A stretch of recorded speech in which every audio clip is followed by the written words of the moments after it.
Okay, I think, let me adjust a moment. I think we're actually live now. I had a couple of false starts there, so maybe you guys saw that, but the upside is we're working, even mobile and all that kind of stuff. We're working, and it's so amazing to be able to communicate and keep the message going from wherever. So good to see you guys in there. Pop in there, and just had a couple of false starts on the live stream running on data right now, and in a remote location. So, you know, you should be able to see me, hopefully. I think I actually got pretty decent signal now, and I just, here, let me put that away. I just wanted to pop in there because I was thinking that I actually got an email.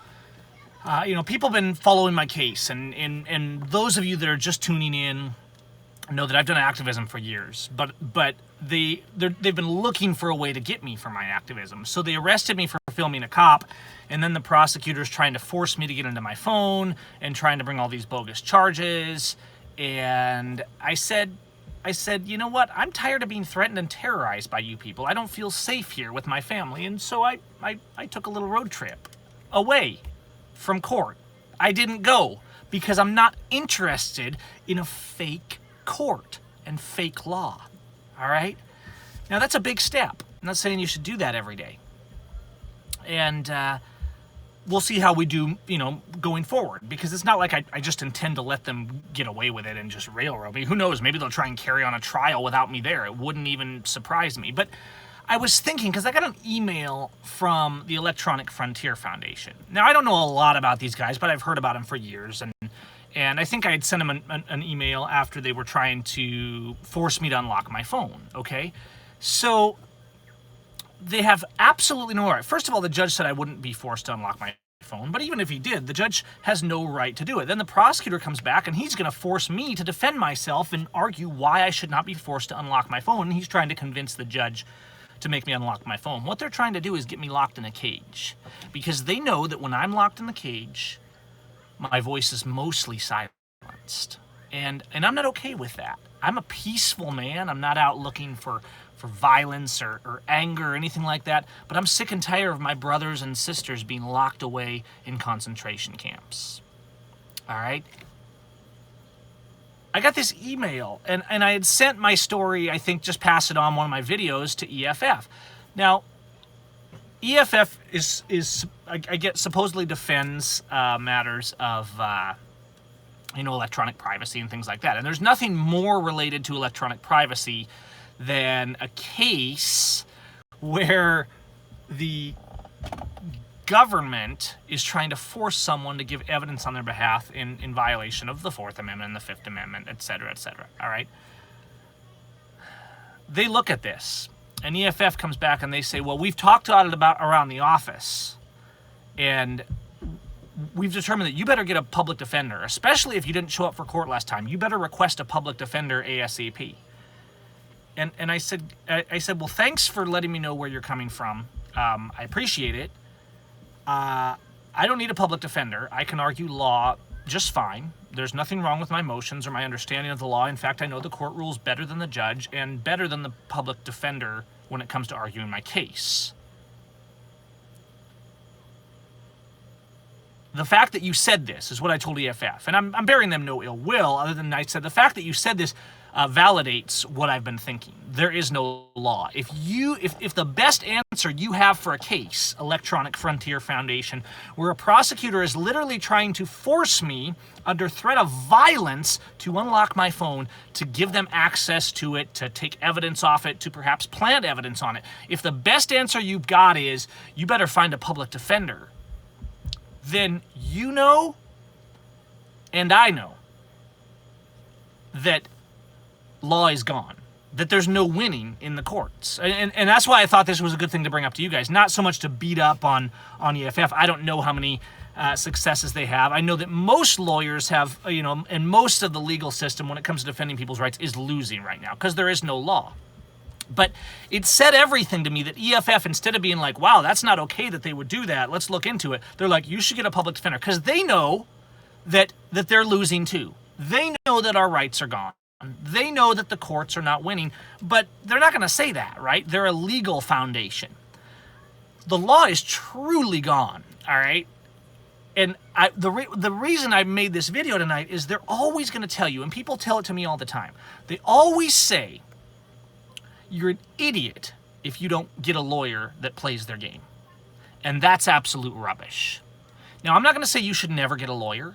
There's some people that don't want to speak. There's some people that don't feel capable or know the law. There's other people that are in jail, and there's not much else they can do because they're literally locking you up, denying your right to be released pre-trial. And just the Bundys is a perfect example of this, all right?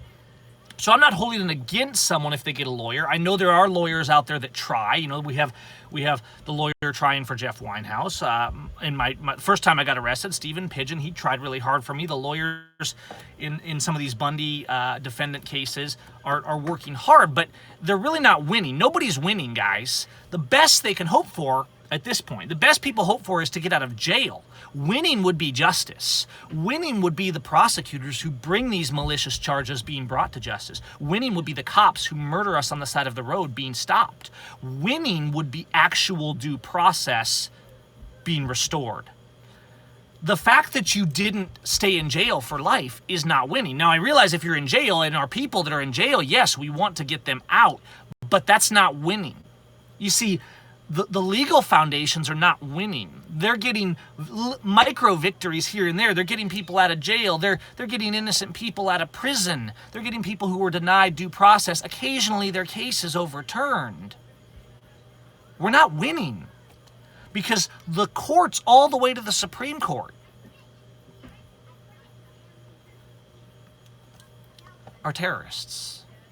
And so we get a wisp of truth or justice maybe because somebody presents it the right way or there's divine intervention, but we're not winning. Now, when it comes to them calling us idiots for representing yourself, you know what? I laugh at that because I am a lawyer. I study the law. I know the law. When I walk into the courtroom and I was going to, I filed a motion to live stream if we go to trial ever on my case, but I did live stream my first trial, and one of the reasons it was liberating to me to represent myself is because neither the prosecutor nor the judge had any concept of law. Now, it didn't mean I was winning, though, because the judge didn't care about the law. The judge is there as the prostitute for the state, and the prosecutor is there to win, okay? So I'm in court, arrested, charged because I speak the truth, film cops, and call them out for their corruption. I call my county out for their corruption. I call the state out and the feds out for their corruption. That's why they want me to go down, guys. And so when I'm in court, it's not that I lack as a lawyer. Now, I'm not a member of the bar. I can't represent you in court because we have lawless courts.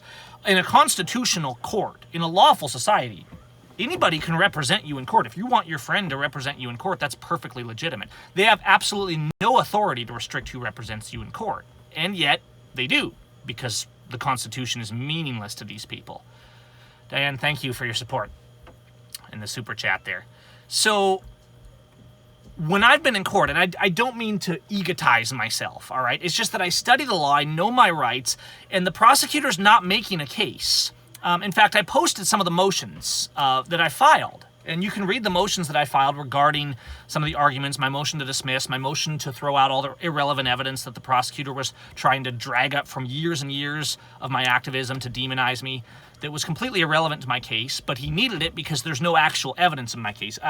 bit.ly, I made a short link, bit.ly /Gav Seim is a little public Dropbox folder I set up where I've dropped motions, and I'm probably going to put other documents in there too that we talk about in here, but bit.ly /Gav Seim, all right? So as people mock us, you guys can read the motions I filed and see what you think. But as people mock us, they say you're an idiot. You're an idiot for standing up. You're an idiot for rocking the boat. You're an idiot for not getting a lawyer that will play the game. Well, no, you're not. Stop hearing that. Be wise, be principled, be honorable, be peace. But don't let these cowards who are too afraid to stand up, the cowards who say you should just comply, you should do what the court says. No, you shouldn't do what the court says if you can avoid it.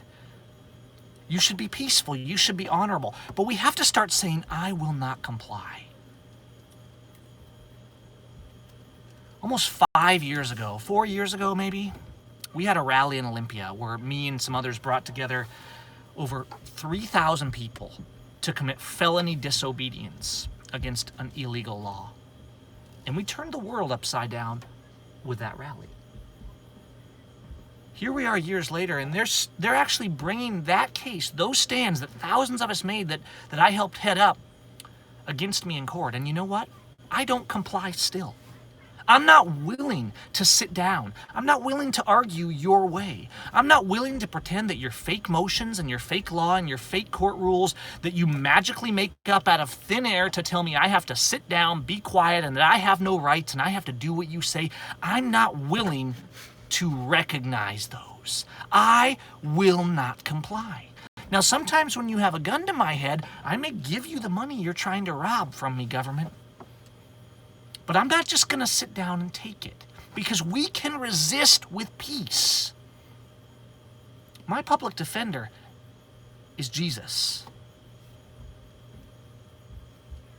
And my voice, when I speak the truth, is a sword. And so I'm not going to be silent. I'm not going to play it your way, Prosecutor Mark. I'm not going to allow your lies and your manipulations of justice and law. I'm not going to stand up like a lawyer and pretend that they are relevant, or that they are law, or that they are legal argument. When I defend my rights, when you guys defend your rights, when you study life, liberty, and property, your constitutions and your liberties, not given by a constitution, but inherent in your person, and you argue with those, liberty and justice for all, that is law. And that's more powerful. That's more powerful than all the politicians and bar members and court rules in the entire world. And you may still be found guilty, and they may still hold a gun to your head, because terrorists have been imprisoning and killing those who speak the truth and stand up for law for thousands of years. But my appeal is to heaven. And so I can't win. I can't walk into a courtroom and win, not because I don't know the law, not because I can't draw up the motions, not because I can't argue the law better than the prosecutor and the lawyer, but because we have courts of treason. And so at that point I say, well, Father, what's the wise thing to do? What can I do to be peace, but also to not comply, to set an example, to be honorable, to set an example for my children, to not allow these men to take my life, liberty, and property, to steal away my children, to lock me in a cage? What is my solution? Now, you may not believe, you may not have the faith that I do in these matters, but you know what? We don't have to sit down. That's what I'm saying. So don't let all the people around you saying you're an idiot because you don't play the game. Don't let them change you. Don't let them define you, because law and truth and liberty are more important than that. It doesn't matter what the narrative tyrants used from one century to another to lock people in jail. True liberty and true justice is your life, liberty, and property. It's rights equal for all. We have to seek to give these terrorists the due process, give Blue ISIS the due process that they deny to us. But we do not have to simply sit silently, sit demurely in a corner while they kick us in the head with their legal vomit in the courtrooms. It's time to stand up. It's time to speak out. All right, guys, I'm going to go for now. I'm going to go out with the family a little bit. It's nice. It's warm. If I'm sweating, it's not because I'm, stressed, really. I'm actually doing pretty good out here. Thank you all for being in here, for the support. It's warm. I'm somewhere warm, which is nice, kind of getting away from the winter. I was planning to go somewhere warm for the winter anyhow, guys. And I'm like, man, this court, and they're threatening me, and, let's just do that now. Let's not allow these people. Under the law, you do not have to sit around and put yourself under the gun of someone who is threatening your life, liberty, and property. It is lawful, it is moral, and it is right to say, you know what, I'm going to step away. I'm going to step away. Now, it's harder when they got you in jail. Then maybe you got to get the lawyers and do the thing, and that's why they're holding so many people like the Bundys without bail. That's why they're railroading people, denying them bail, railroading them in courtrooms like Jeff Winehouse, like Shaver Cox. And so we have to continue to be a voice. And our voice is stronger when we're out here, guys. So try to stay out here by whatever principle means you can, and stand up. So don't let the fools out there who are calling us names for standing up, who say support the government, obey blue ISIS.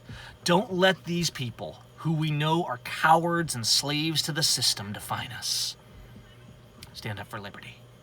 Thank you for your support. Thank you, guys. I see your comments in there. I'll look at them more later. I'm going to go be with the family a little bit. It's been a long week since last week when I did the live stream on kind of what I was thinking. And there's more really interesting updates to come. Believe me, I've been documenting things, and there's some interesting stuff to come. All right, guys. Peace, and I am going to see. I'm trying to find out how to actually end this. Did it end? Let me see here. I'm trying. Oh, that didn't work. I think it's still on. Is this still on? Okay, hang on a minute. Let's see here. It's still on. All right. I'm going to try and turn this off. I really am. Peace, guys. Ah, there it is. Technology. Just trying to work it out. By the way, you may have noticed my picture's been a little better even in the dark. I did get a new iPhone. I got a new phone. I got the iPhone X, and the camera's much better. It has lots of other bugs. I'm not going to do a review on it right now. Might be one of the ugliest iPhones that I've had, but the camera is pretty amazing. So, all right, guys, peace.